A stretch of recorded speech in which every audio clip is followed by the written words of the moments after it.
Everyone, today we are learning the subject of electromagnetic field theory on the topic of your uniform plane wave. Here we will simplify one of the numerical. So what is that numerical? Numerical is mentioned here. The magnetic field H of a uniform plane wave has a magnitude of 5 milliampere per meter in the medium by epsilon r is equals to 4, mu r is equals to 1.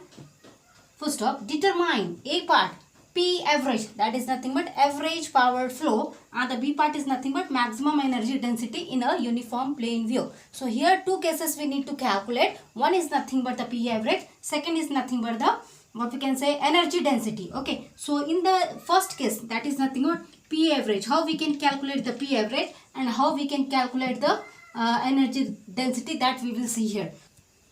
So this P average can be calculated as the intrinsic impedance is equals to E by H. We know very well, and as we can see, we are having only the magnetic field, we are not having the electric field. So what we need to do here, with the help of the other formula, that is nothing but mu by epsilon. And what is my mu? Mu is nothing but mu 0 mu r, and epsilon is nothing but epsilon 0 epsilon r. And you know very well the value of these two is nothing but, what is this one? I will tell you here. So what is the mu 0? That is a 4 pi 10 raised to the power minus 7 into 1 divided by 8.854 10 raised to the power minus 12 into 4. So what we can say, this is the ratio of this one, that is nothing but the intrinsic impedance. You can say this intrinsic impedance, if you calculate with the help of the calci, you will be able to find the answer 188.4. 188.4, and the unit is ohm. Okay, so this is nothing but the intrinsic. But as we know, we need to calculate the P average, and in that P average we should know the electric field intensity. So just substitute this value here.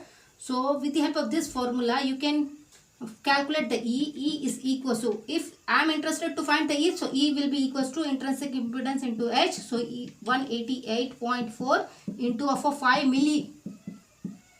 See here, 5 milliampere per meter. So if you substitute these two with the help of calci, you will be able to find 942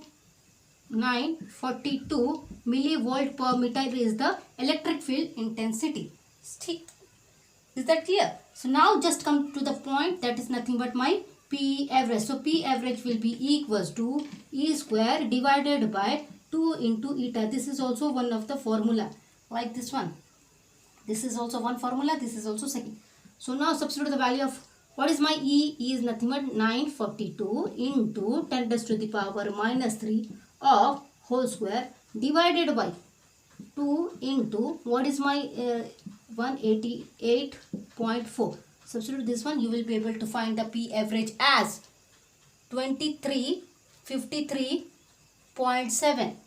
2353.7 microwatt per meter square is the unit of P average.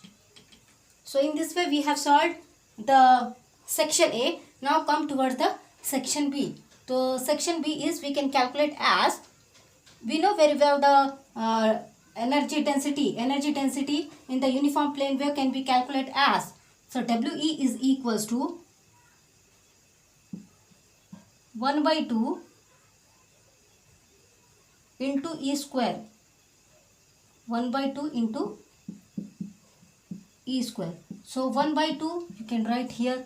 What is mean by E square? So this is not directly the E square, it's the epsilon E square. Epsilon E square. So what is my epsilon? Epsilon 0 epsilon r into E square. So now substitute here again, 1 by 2 into, what is my epsilon 0 and epsilon r? Epsilon 0 is 8.854 10 raised to the power minus 12 into 4. And what is mean by my E? That already I have calculated, 942. You just substitute the value of 942. That is in the, what you can say, microwatt. Okay, so be remember, this should be here the micro. So 1 by 2 into 8.854 10 raised to the power minus 12 into E value is a 942 into 10 raised to the power minus 6. Okay, if you calculate all these things, you will be able to find as 32.42